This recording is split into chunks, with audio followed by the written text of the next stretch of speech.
जय श्री माता जी। आज उपस्थित सभी विश्व के सभी सहयोगियों भाई बहनों को आज के इस सुबह के ध्यान सत्र में हार्दिक स्वागत है। श्री माता जी को प्रणाम करके हम सामूहिक बंधन लेते हैं।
इसी अवस्था को बनाए रखते हुए अब हम 3 महामंत्र और श्री गणेश मंत्र का उच्चारण करते हैं।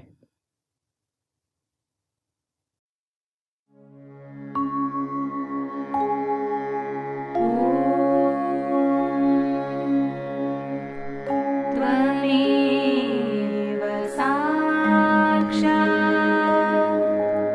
श्री महालक्ष्मी महासरस्वती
दोनों हथेली और तालू में संतुलन अवस्था की ओर देखना है। राइट हैंड तालू के ऊपर रखते हुए सहस्रार खुलने का अनुभव देखिए।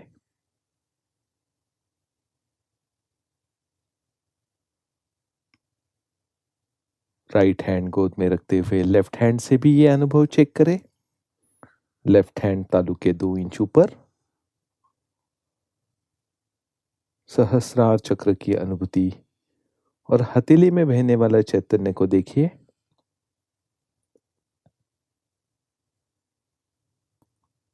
धीरे से हाथ नीचे ले।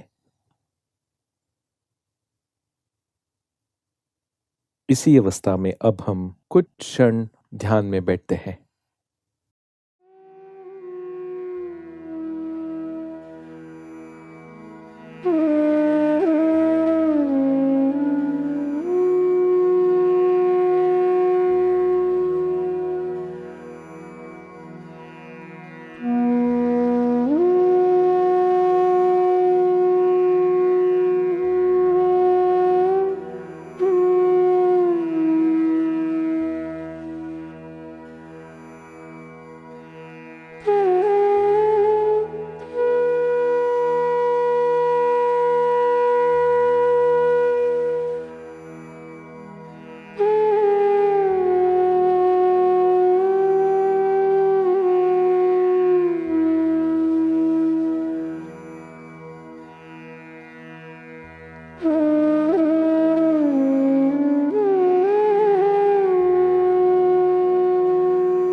इसी अवस्था में अब हम परम पूज्य श्री माता जी की अमृतवाणी आत्मसात करते हैं।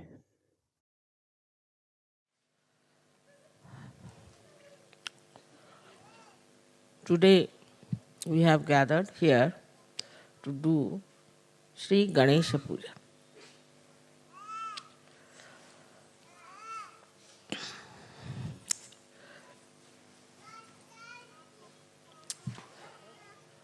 The first deity that was created by the Adishakti was Sri Ganesh. Because it was necessary first to create the deity of principles. The deity of principle in the sense that whatever is created, whatever is there, has called bhava, whatever has been so far created, up to human level, everything had to be through the implanted mechanism of energy. Otherwise, nothing could have been created.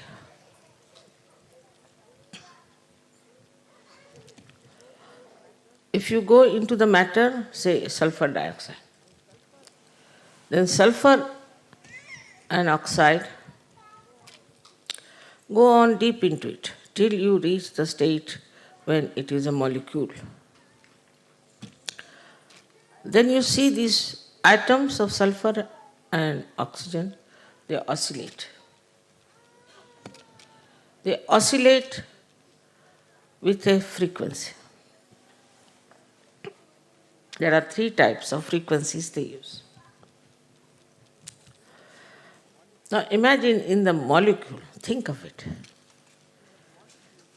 In the molecule of a substance, there is an energy which is active.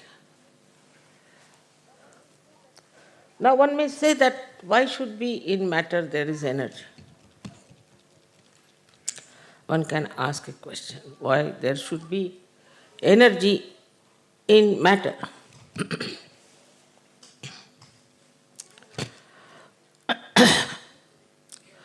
If there was no energy in the matter,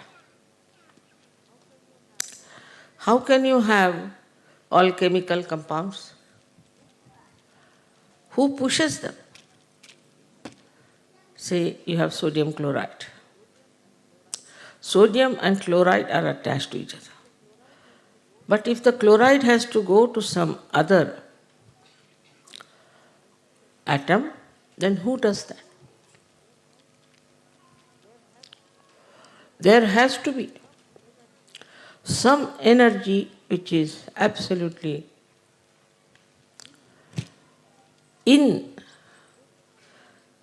built into matter. Now we may say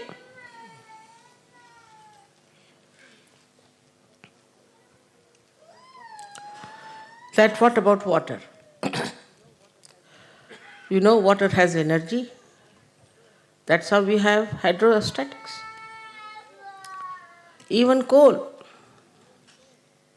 even stones, all of them have got energy within themselves.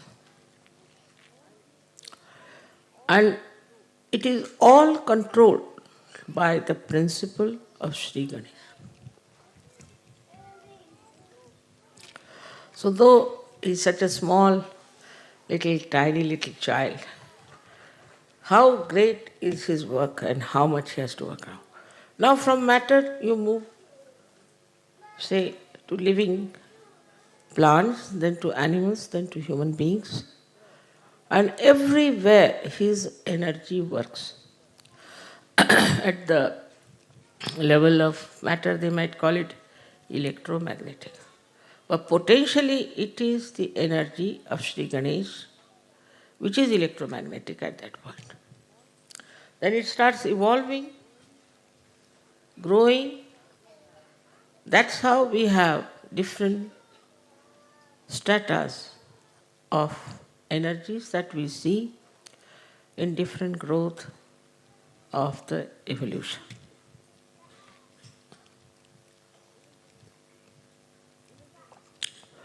In the human being, it exists, as you know, as auspiciousness, as purity, mainly the innocence.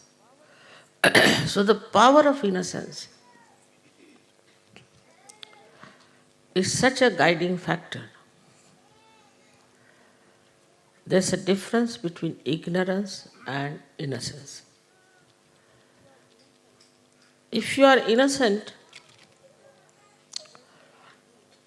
then to you,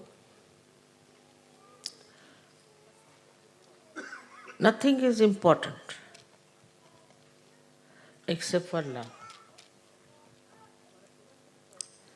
For an innocent person who is not conditioned, who is not egoistical, who is not so-called mature, it is the love that it understands. It doesn't care for any wealth, any power, anything. But the love that it can feel, the pure love of a person. Innocent person has no understanding of gaining anything out of the love he receives or he gives. No sense at all. Innocence is the basis of all the dharmas. If you have no innocence, you cannot follow dharma. Because if you are dharmic, it is maybe a mental attitude, maybe egoistical, maybe because you are born in a religion, because somebody has told you about it. It's going to be very superficial. Unless and until it is embedded in the quality of innocence, dharma has no meaning. In that state, you are dharmic. You are beyond any thinking about it, of any deductions about it, but you are dharmic. You cannot be a dharmic. You cannot be. As if the manifestation of innocence is morality. Once Sri Ganesha is awakened, I hope he has been awakened in all of you. And if you respect him, just respect him, then automatically you develop a sense of morality. I don't have to tell you. I don't have to explain to you. You just become moral. People who have seen you are quite amazed and said that, how is it that their eyes are fixed, so innocent, without any lust and greed? Is the light of Sri Ganesha from the back agya, front agya, is Jesus Christ, who is the manifestation of Sri Ganesha.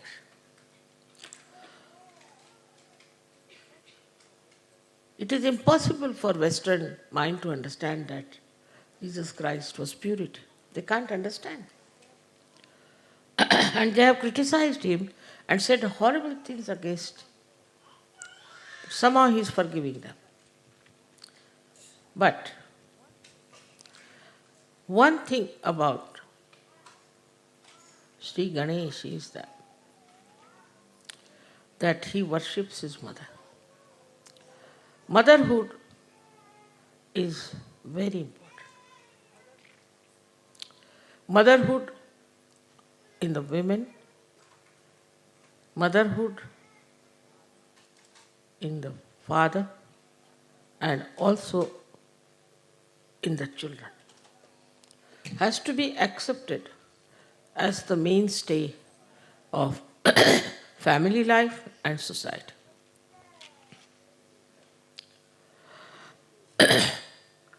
The ordinary life of a human being, very simple, innocent, simple people, revolves around the mother. It revolves. But the mothers have to be mothers. As Sri Ganesha is so much surrendered to his mother, and who is his mother is Adishakti. He does not know anybody else. Just knows his mother. This is extremely important in surgery. As we say, there is immoral human beings. They are doing immoral things. Because they are committing sin against the Adishakti. Committing sin against Ganesha, it may be forgiven. But committing sin against the Adishakti, it encompasses a very big area where we start seeing how we are committing the sin against the Adishakti, which ultimately Sri Ganesha punishes, ultimately. Actually, the Adishakti doesn't punish anyone. The deities only punish them.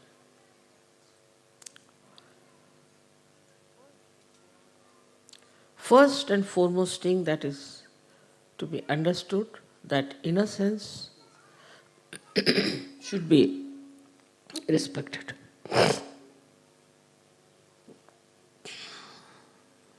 Looked after, nourished, and protected.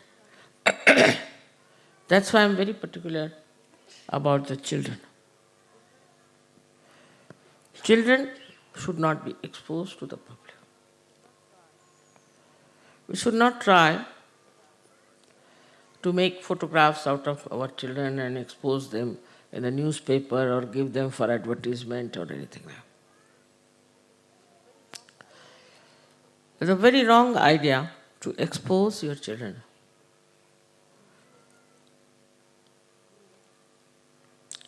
To gain some money out of them, in any way. In the smallest way also, because we are selling the innocence which is invaluable, writ large on the children. Many children I know who have been advertised and all that, especially in India, have died. Also, we have to look after our children with great care. But we go to two extremes, I've seen. Some people are only worried about their own children. If anything happens to them, just get upset. That means you are respecting your child because he's your child. But if you are respecting him because he carries innocence with him, then you have to respect every child and understand every child. What they talk, what they say, how they behave. Luckily, you all have got children now who are born realized. It's such a great thing, such a blessing. So, on one side, we have to see how innocent they are and how they talk. I'll give you an example. This Wolfgang was very serious. And his wife told me that we were taking him to the hospital. So his daughter says, "Why are you taking him to the hospital? There are no surjogis there. How will they correct his chakras?" Innocently said the correct thing. And they couldn't do. Doctors didn't do anything. I had to cure him. Take him to mother. Why are you taking him to the hospital? They see the right point and say the right thing because they're innocent, and innocence means they have pure attention. Pure attention for anything you need. Say music, for art, for anything you have to have pure attention. And that comes through your innocence. Say a person who is an artist and who is very money oriented, say for example, a person who is doing some paintings and all that. His art cannot become eternal art, cannot. That's why we see in modern times whatever art is created, it just comes and goes, it has no eternal value. Same with the modern music that they are having. The same thing is happening, it comes and goes, and no one knows where it has disappeared. Behind it is money orientation. And that money orientation results into a kind of a creation which is not perfect. All creations which were dedicated to God in the olden times are being today very much respected, and people pay a lot of money for that. Maybe at that time the artist must have suffered. But they understood, innocent artists understood very much that if we have to express, we must truthfully do it, not to please the people, not to please anyone, but to please God. As you know that Michelangelo had a big fight with this Pope here because he couldn't tolerate nonsense that was coming from the Pope. All the artists always have been fighting, real artists. So this innocence also gives you a power of self-understanding. You know where you stand. A person who is innocent knows very well that he is standing on the pedestal of virtues. He should not give in to all kinds of nonsensical things which are very popular, maybe fashionable, maybe accepted. For what? For what are we going to sacrifice our innocence? What is our gain? Maybe some people are too brilliant and they may try to show off with their brilliance for a short time, but they don't remain in the eternal history. They go as egotistical people or as very dishonest people. Nobody respects them. So there is a big attack on the innocence of people. Big attack. First it comes from children. As you see this nonsense that is going on, which we hear about, I can't even understand why they do it. They do it on children, these funny attacks of abusers. It's just because they want to kill the innocence. Perhaps those who do it have no innocence in them, and they don't want the children to have any innocence left in them. Otherwise, in India is something we can't understand, really, we can't understand. But it is becoming much more prevalent, much more fashionable now, because there is definitely an attack on innocence. Not only on children, but even on people who are innocent.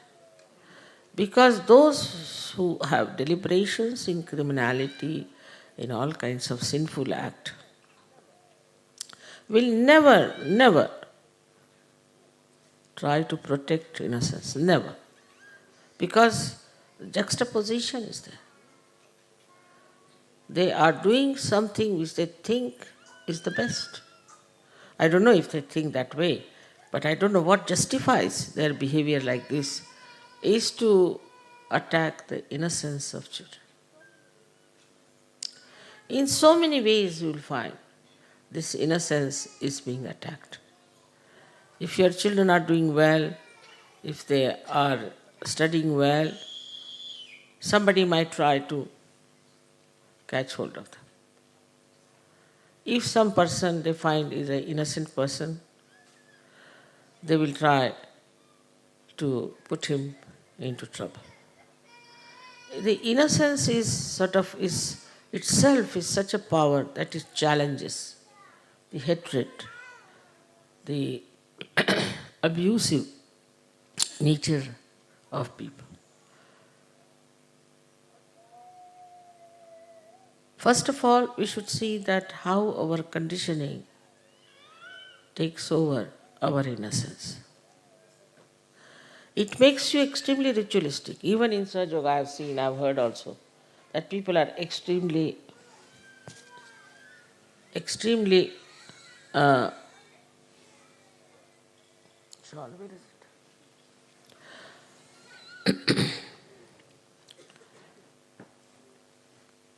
Ritualistic. Now the ritualism is like this, that you have to say something 3 times, you say 3 times, 7 times, like tied up people. I have seen some Sahajogis like that.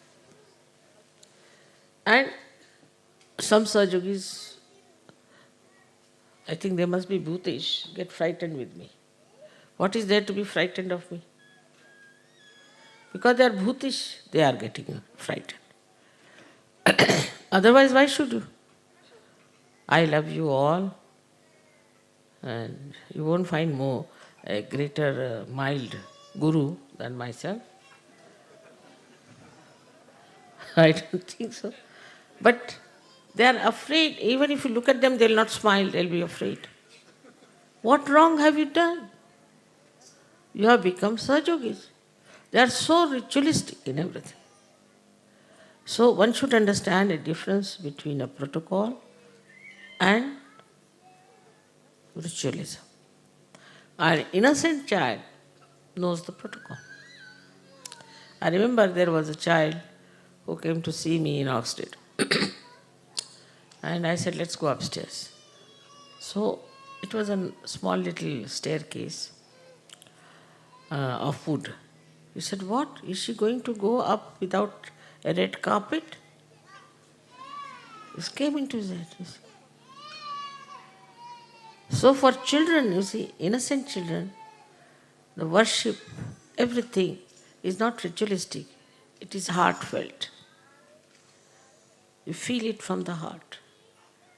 How to do the worship.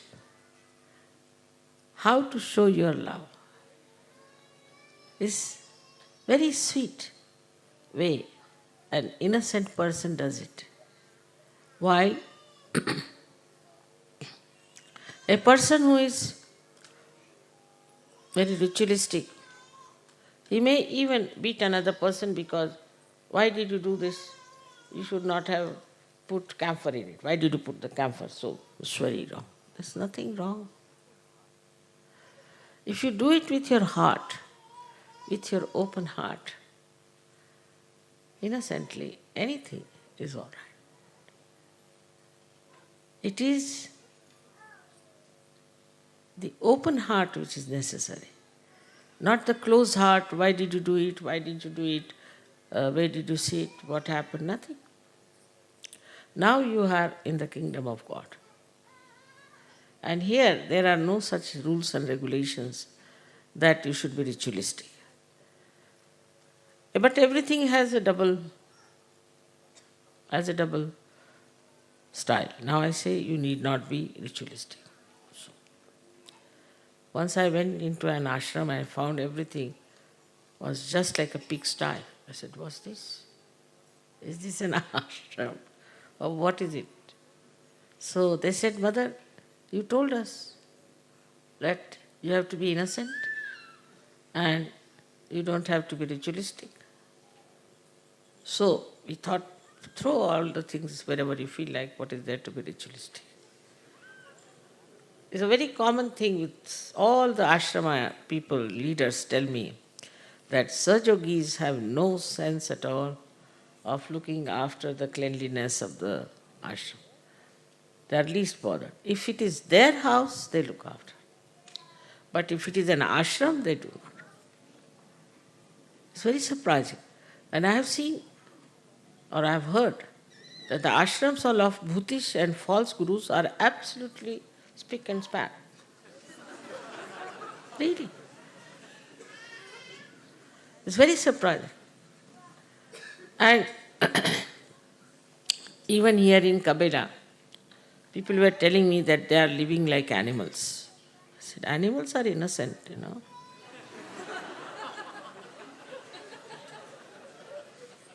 You go into a jungle now, I don't know, we are going to take you this time into a jungle.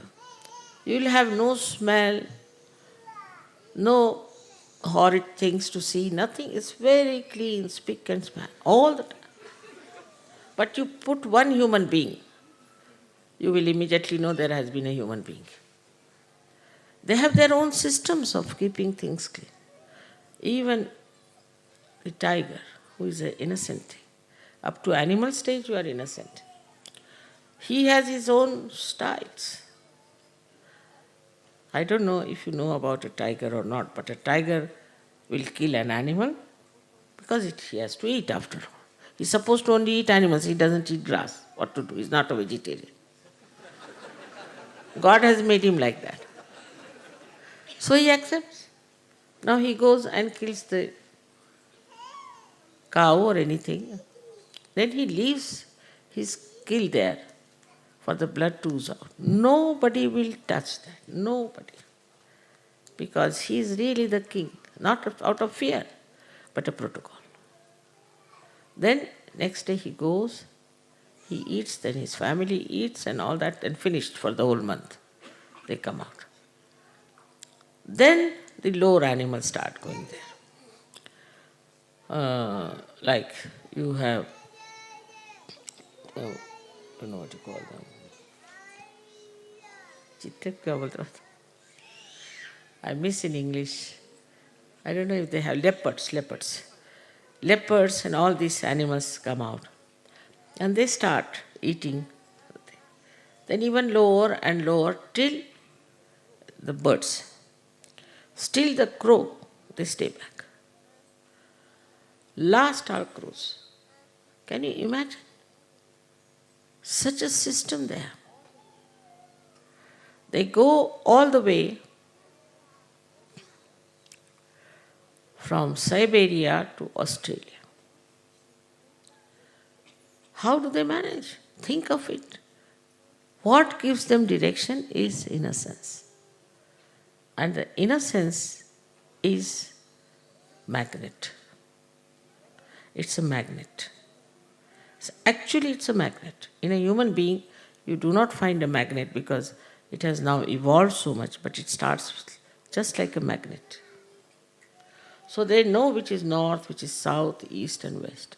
Even a little bee, you find. and put a mark on it. It goes to the place from where it has come. How does it find? Its own way. Is the innocence is like a magnet, acts like a magnet. Even in the fishes. Just imagine how fishes have direction. We don't have. Human beings can be lost. Many times I am lost with so many drivers I've had.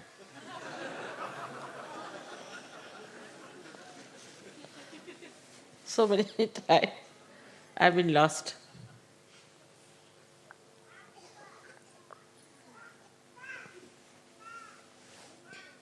But animals never.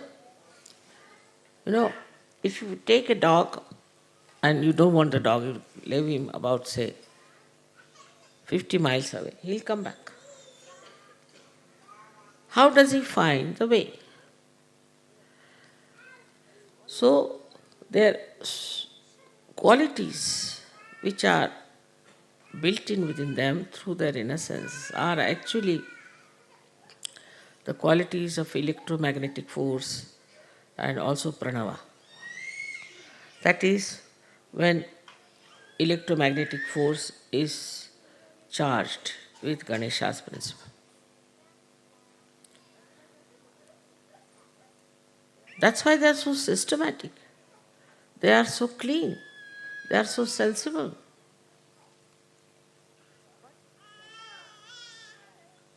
But they are not ritualistic. They are not ritualistic.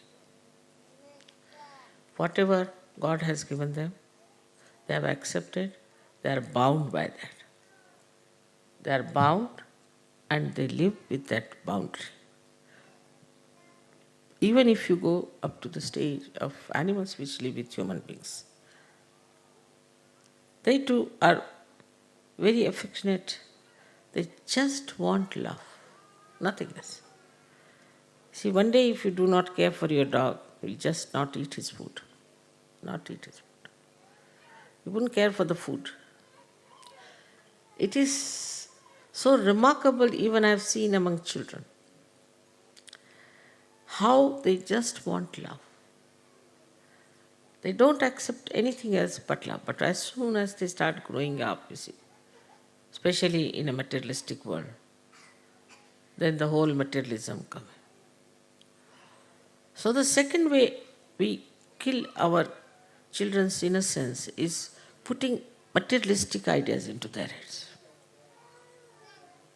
Of course, the media is there, which is selling nowadays a teddy bear which has a birthday. Teddy bear has a birthday. Can you imagine? So everybody is buying teddy bear with a birthday. Because the parents don't want to be in the company of children. So they get some sort of a toys, this, that. One or two is all right. I put them with the toys, with the television on, now sit down. Children start becoming naturally materialistic. They start asking for things and for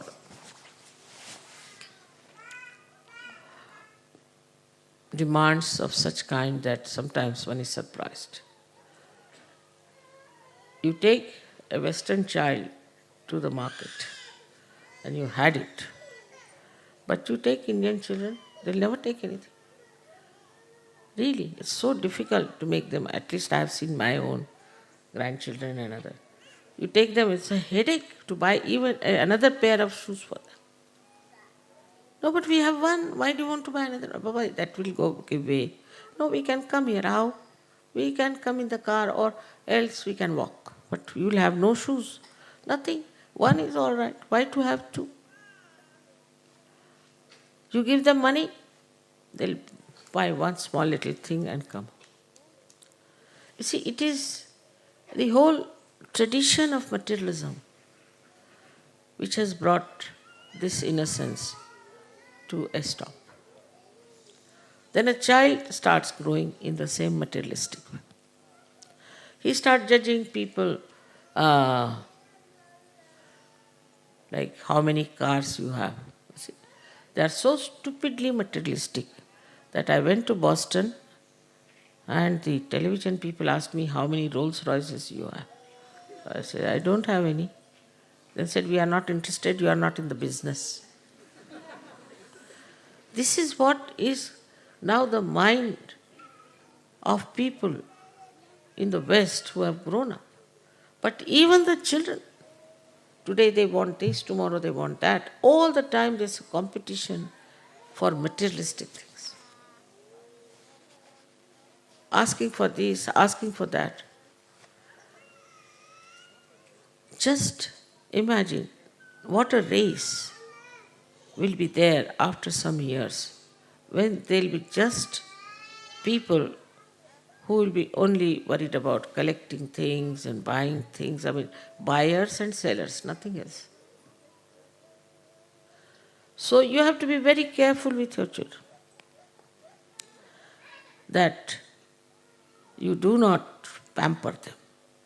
Do not get too much worried about them. Do not keep them on materialistic level. Find out. If they are going on a materialistic level, bring them down. It's very simple to do that. And one has to work it out because we have to save our children and their innocence. Now for the other Sahajogis who are grown up and who are very mature. They are very innocent, I must say. I must admit that they are very innocent compared to the society that is around, no doubt. One has to really admire the way they have become so innocent, the way they are understanding this divine music and all that is really creditable. But still, this innocence, if it is not spread, if this innocence doesn't work out, then it will rust. You will not grow. Your IQ will be less than the others, I can tell you this. They are growing in materialism, all right. Their IQ is growing in materialism. But your IQ will not grow unless and until you spread this innocence around. Now you know how to do it. It is the power of Kundalini with the help of Sri Ganesh. He helps you at every chakra. I have written that he is the Vice Chancellor of every university where he has to stamp. He is at every point. But you have to understand that this has to spread. It has to become collective. It has to flow. So, to become that, what should we do ourselves? That we should try to organize programs. While people will be enamored by your innocence, no doubt, they'll be surprised, how are you so innocent? How can you be so nice in these modern times? No doubt about it. But in that, doing that so, try to be innocent yourself. You should not be cunning, you should not be smart. You should not try to show that you are very brilliant or anything. Because the ego might in between come and try to put ideas into your head. It's better to show that you are innocent and to be innocent inside. The whole inner being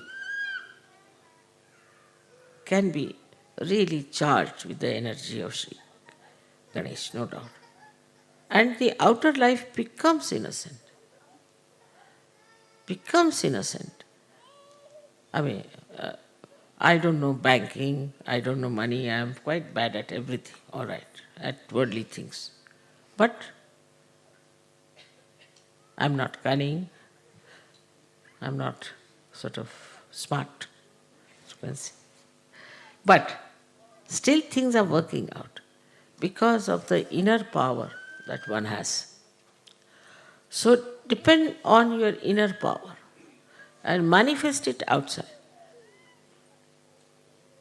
Inner being, which is Ganesha, is the same in all of us. The whole system is the same in all of us. Chakras are the same in all of us. Only thing we have to keep our innocence absolutely free of all this worldly nonsense like a fashion, this, that. Immediately you will find that your being will manifest. Being will manifest. Now just think of a simple thing like that. I am an Indian. And nobody knows me.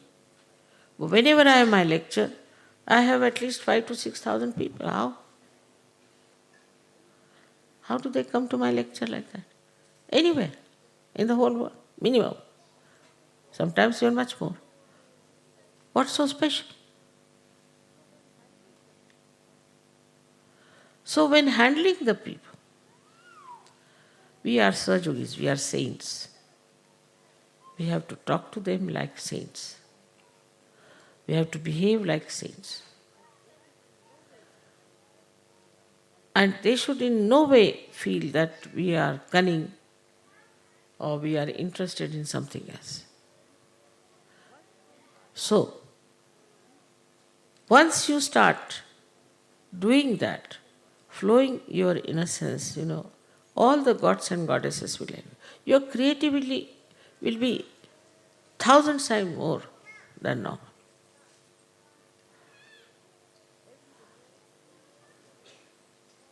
Everybody has to think how we are going to spread it. Like I was happy to know that in America, of all the places, they have got hold of the senators. Very good at it. Let us see if it works. So we have to find out all the ways and methods and all the styles which will behove a saint, not a politician or these days, of course, all the sports people are heroes. I mean, if you want to become a hero, you become a sportsman. Not like that, but like a saint. And saintliness is respected, whatever may be the situation. Whatever may be the situation. Whosoever may be facing. Recently, when I was in Kiev, the leader's wife told me that, Mother, we had that old car of yours which we sold. We got so much money that we could buy a new car. Then we went to the factory to buy the new car. And they bought it. So outside the factory there's a mafia. Nowadays I think the Sicilians have reached there. So the mafia was standing outside. And they said, you have to pay so much money to us, in thousands. So they said, we have no money. Why? What do you do? This was his wife. She said, we meditate. Really? So you have no money? No. What about your children? They also meditate. She so innocently she was talking to them. They said that we saw their faces melting down. They said, all right, go. इसी निर्विचार अवस्था में अब हम कुछ क्षण निशब्द ध्यान करते हैं।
जय श्री माता जी। श्री माता जी के चरणों पर प्रार्थना अर्पित करते हैं। परम पूज्य श्री माता जी, कृपावंत होकर हमें श्री गणेश जैसा अबोध बनाइए। एक माँ के प्रति जो बच्चे का समर्पण होना चाहिए, ऐसा समर्पण हमें दीजिए।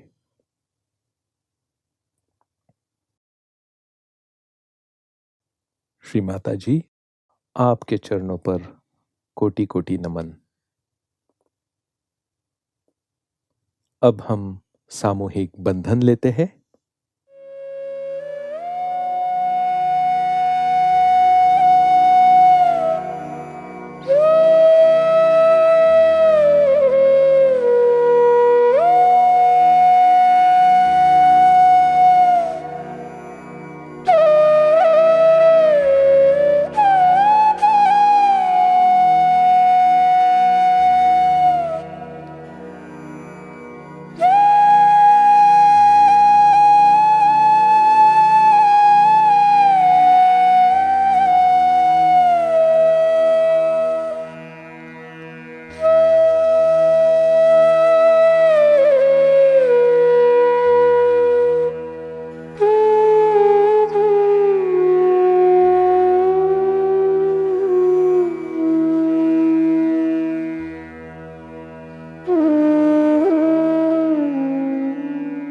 आज का ध्यान सत्र यहीं पर समाप्त होता है।